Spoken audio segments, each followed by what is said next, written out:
무조건 역세권의 대단지의 브랜드 연석이 YG 빌딩 세울 때 맨날 부동산 가서 살았던 거 역으로 한번 물어볼게. 왜 매매에 있어서는 주춤하게 되는 이유가 어떤 건 것 같아? 살집을 구할 수가 없어요. 꼭 뭐 매물 나오면 연락 주세요.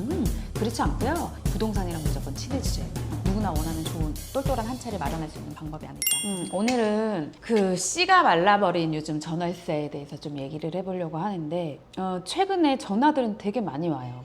이제 상담 요청도 그렇고 문의 전화, 전세 구하시는 분들 전화가 많이 오는데 진짜 말 그대로 씨가 말랐어요. 매물이 없어요. 그래서 살집을 구할 수가 없어요. 꼭 뭐 매물 나오면 연락 주세요. 이런 전화들이 요즘 대부분의 전화들인데 저도 드리고 싶은데 없어요. 전세 월세. 제가 가만히 생각해 보다가 이럴 때는 어떻게 방법이 있을까 여러 생각을 해봤어요. 그래서 오늘은 전세 vs 매매 이렇게 한번 얘기를 해보려고 하는 게 전세가 좋을까 매매가 좋을까 이거에 대해서 한번 얘기를 해보려고 하거든요. 사실은 뭐 정답은 따로 없어요. 본인의 선택이고 판단이긴 한데 저는 이렇게 선택지가 없을 때는 오히려 매매도 저점의 좋은 기회다 이렇게 생각이 들거든요. 오히려 우리가 생각했을 때 심리적으로 지금 제일 중요한 게 매매를 안 하는 이유가 집값이 더 떨어질 것 같다. 뭐 정부에서 자꾸 집 사지 못하게 규제하니까 아무래도 매수 심리가 위축돼서 나도 이럴 때는 그냥 가만히 있는 게 맞는 것 같다. 이런 판단들이 많으실 텐데 제가 생각했을 때는 오히려 이런 시기가 기회일 수 있다 이런 생각이 또 들거든요. 요즘 주식시장이 한창 난리잖아요. 근데 주식도 저점 매수일 때가 메리트가 있고 이게 투자로서 성공했다고 보는 건데 고점일 때 이미 이거 더 오를 것 같아. 나 이거 지금 못 사면 나만 돈 뭐 주식해서 돈 못 벌 것 같아. 이런 불안감 때문에 하는 건 사실 올바른 투자 방법은 아니잖아요. 그래서 지금처럼 이렇게 매수 시장 위축되어 있고 금액이 저점일 때 이럴 때도 좋은 집을 선택해서 가격도 저가로 살 수 있으면 그게 아주 좋은 선택일 수 있거든요. 그래서 오늘은 그 부분에 대해서 좀 얘기를 해볼게요. 기존에 집을 많이 사고 팔아보신 세대들은 뭐 내용을 많이 아실 테니까 내가 이렇게 역으로 한번 물어볼게. 왜 매매에 있어서는 주춤하게 되는 이유가 어떤 건 것 같아? 일단 전세보다 너무 비싸니까 가격, 첫 번째 가격. 내가 저 금액을 마련할 수 있을까라는 생각이 들고 두 번째로는 세금 같은 게 주택을 가지고 있으면 세금을 낸다더라까지는 아는데 대체 무슨 세금인지 잘 모르겠어가지고 매매는 잘 안 보게 되는 것 같아요. 일단은 가격에 대한 부담금이 제일 클 것 같긴 해. 제 생각에도 뭐 사회 초년생이라든지 아니면 20대 후반 30대 초반은 사실 가지고 있는 모아놓은 가용금액이 많지 않을 테니까 그럼에도 불구하고 내가 나한테 맞는 매물들은 충분히 많이 찾아볼 수가 있는데 그런 것조차 노력을 안 해보는 것도 있는 것 같아. 내 생각에는. 왜 그러냐, 우리가 그 집을 매매한다는 거는 예전부터 뭔가 되게 큰 내 재산의 어떤 증식을 하는 거니까 부담감이 먼저 앞서는데 사실 그 면면이 살펴보고 현장에 직접 나가보면 내가 충분히 이 정도 금액은 수용할 수 있는 만큼의 금액이네 하는 매물들도 많이 있을 수 있거든요. 그래서 첫 집이라고 해서 너무 크게 부담을 갖고 나는 아직은 멀었어, 아직 준비되지 않았어 라고 막연하게 생각하는 것보다는 내가 관심 있는 지역이나 현장을 직접 많이 다녀보는 걸 저는 추천드려요. 이것 또한도 공부잖아. 주식 공부하듯이 아니면 뭐 우리가 투자에 대한 공부하듯이 많이 다녀봤으면 좋겠어요. 전 첫 번째로. 그래서 임장을 많이 다녀왔으면 일단 좋겠고, 그리고 두 번째는 집이라는 부담감 때문에 되게 거창할 거라고 생각하지만 나한테 맞는 혹은 2인 가구에 맞는 이런 적정한 규모와 금액의 매물들이 사실 많이 있어요. 서울 근교만 해도. 그래서 이제 그런 것들을 제가 오늘 말씀을 드리려고 하는 건데, 예를 들어 우리가 아파트나 뭐 이런 것들은 좀 거창해지잖아요. 이렇게 서울 근교는 아무리 그래도 비싸잖아요. 서울뿐만이 아니라 근교 지역은 다 비싸니까. 그래서 거기까지는 내가 첫 시도를 못 해볼 수는 있어요. 처음부터 내가 되게 거창한 거, 좋은 거 이거를 시도하려는 생각보다는 점프업 할 수 있잖아. 이건 순차적으로 내가 단계별로 충분히 할 수 있는 거고, 그래야지만 또 더 쉽게 증식이 되는 건데 처음부터 내가 너무 좋은 거, 거창한 거, 비싼 거 이렇게 하려다 보면 막연하고, 그러다 보니까 요즘 젊은이들 집 사기가 어렵다 이렇게 얘기가 나오는 것 같아요. 소장님, 점프업이 혹시 어떤 건가요? 그 점프업이라는 건 다른 게 아니라 우리가 가용 금액, 가능한 금액 내에서 아무리 좋고 괜찮은 집이라도 내가 가용 금액이 없으면 안 되잖아요. 대출의 도움을 받는다고 하더라도. 그렇기 때문에 내가 갖고 있는 돈에서 살 수 있는 집이 어떤 집인지를 먼저 살펴봐야 됐을 때, 내가 예를 들어서 뭐 작은 뭐 투룸부터 시작했는데 거기에서 시세 차익을 조금 봐서 나중에는 결혼 계획이 생겨서 조금 더 넓은 쓰리룸으로 옮겨갈 수도 있는 거고, 아니면 지역적인 또 점프업이 될 수도 있죠. 그래서 일단 제가 아까 말씀드린 것처럼 첫 번째는 관심을 갖고 공부를 해보자. 그리고 두 번째는 내가 관심 있는 지역에 직접 많이 다녀보는 거예요. 이렇게 저처럼 부동산 하시는 분들한테 와서 상담도 하고, 그리고 서칭도 해보고, 그리고 거기 금액대는 어느 정도인지, 내가 만약에 지금 갖고 있는 돈으로 접근이 되는지, 혹은 지금 갖고 있는 돈이 조금 부족하면 내가 올 한 해, 뭐 1년 반 이런 계획을 또 세울 수가 있잖아요. 그래서 내가 1년 반 동안 저축을 해서 이만큼 더 모아서 플러스 시켜서 이 정도 금액이 되면 접근이 가능한 금액이 되네. 이런 것도 사실은 준비할 수가 있잖아요. 그래서 미리 공부하고 준비하면 절대 나쁠 일이 없으니까 그렇게 해보는 거 저는 적극 권하고, 이렇게 점차적으로 단계별로 옮겨 타면 누구나 원하는 좋은 똘똘한 한 채를 마련할 수 있는 방법이 아닐까 이렇게 생각이 돼요.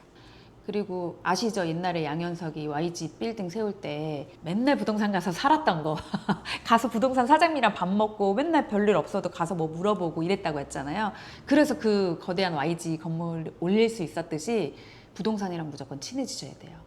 근데 갑자기 가가지고 너무 시간을 뺏는 거 아닐까요? 그렇지 않고요. 내가 너무 아무것도 정보 없이 무턱대고 간다 그러면 대화가 안 되잖아요. 나도 어느 정도 공부하고 서칭하고 준비가 된 상태가 되면, 우리 AI한테도 질문이 중요하다고 하잖아요. 그래야지 그거에 대한 답변이 좋은 게 나오듯이, 내가 부동산을 찾아가서 중개사님께 여쭤볼 때 내가 준비된 질문이면 그거에 만족스러운 답이 돌아오고 나도 서로 그게 대화가 되고 정보를 얻어갈 수 있지만, 아무 준비 없이 질문을 개떡 그래서 사전에 관심 갖고 공부하고, 그 다음에는 열심히 임장 다니면서 현장에 있는 부동산들한테도 상담을 받아보고 이러기를 추천드려요.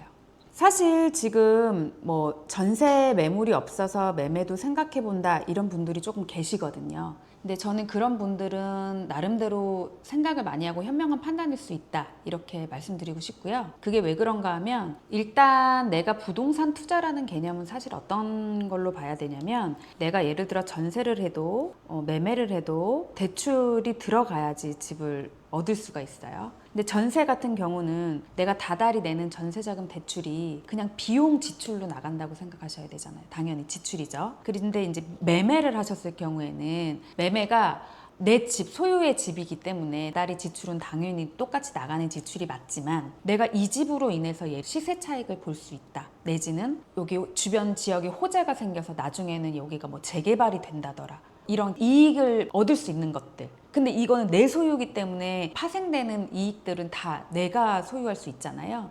그렇기 때문에 사실 제일 첫 번째는 시세 차익이라는 부분이 제일 큰 것 같아요. 내 다달이 나가는 이자를 비용으로 지출하는 게 아니라 시세 차익을 위한 투자의 개념이다라고 생각했을 때는, 전세는 남의 집이니까 내가 렌트하는 비용의 지출로 나간다고 생각하지만, 매매는 내 소유이기 때문에 거기에서 일어나는 모든 이익을 다 내가 소유할 수 있다는 점. 그러면 우리 이제 어떤 집을 접근해 볼 수 있을까라고 생각했을 때, 물론 제가 아까 얘기한 것처럼 사전에 공부도 많이 하고 서치하고 좋은 지역들, 자기가 관심 있는 지역들 많이 다녀보는 것도 맞고, 거기에서 제가 팁을 드리자 그러면 첫 번째는 무조건 역세권, 교통을 봐라. 역세권 주변에 있는 매물들은 불패가 없어요. 우리나라는 무조건 교통. 인서울 하지 못할 거면 서울 중에서도 강남이나 뭐 이렇게 우리 주요 대기업이나 기업들이 포진해 있는 그런 지역하고는, 그렇게 되다 보면은 무조건 다 교통이 중요하잖아요. 역세권, 역을 바로 이용할 수 있는 거.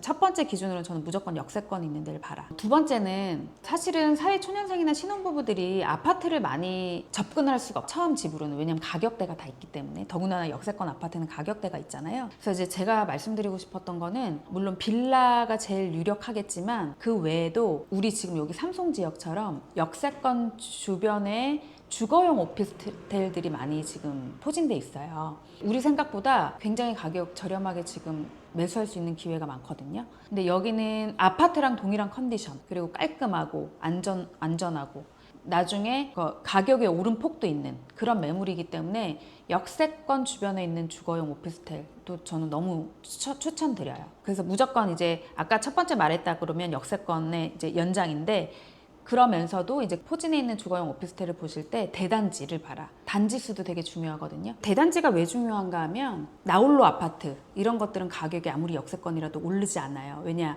그거는 이제 사람들이 다양한 매물들을 볼 수 없다는 거.